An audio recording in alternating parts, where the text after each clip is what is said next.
Hey guys, welcome to my video. Today I'll be talking about the steps in how to purchase a property here in Portugal. As many of you know, I work as a real estate agent for Nest Seekers here in Portugal. We're an American-based firm and we also have offices here in Portugal.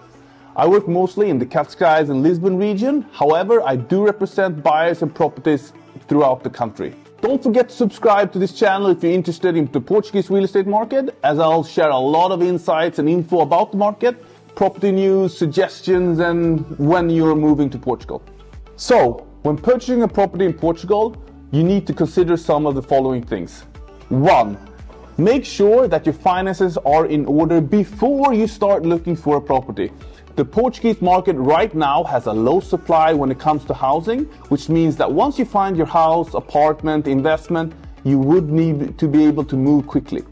If you're buying with a mortgage, because this is a seller's market, they will most likely not wait for your mortgage to go through. This might turn into a very stressful situation and a fear of losing out.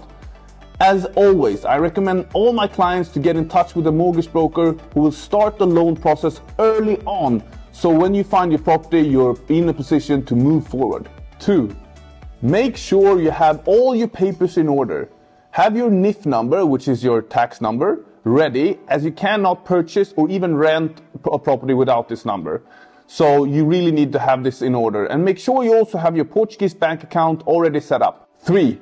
Do some research. Ask around for recommendations and pick a realtor that you want to work with when finding a property.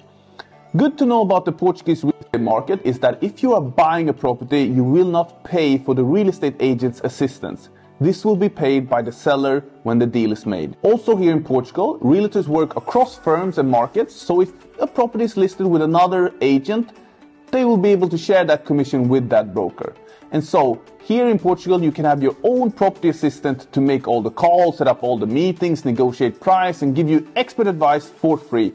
And so I highly recommend you going this route. Number 4. See a lot of properties. I always advise anyone who's looking for a property to make sure to visit plenty of properties before they're making up their minds. It's a good way of learning of what you can expect for your budget and see different areas and properties. When it comes to prices and negotiations, I would say normally you can expect somewhere around 3 to 5% in margin of negotiations. However, this could differ depending on the property, if it's privately owned and how long it's been on the market.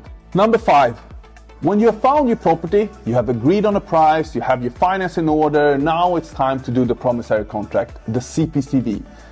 This is the first initial contract to be signed where all the details of the sales and the purchase has been written down. Before signing the CPCV, it's good to have a lawyer do the due diligence on the house. And I always recommend using legal advice at this point just to make sure all the paperwork is in order and you have someone looking over the contract on your behalf.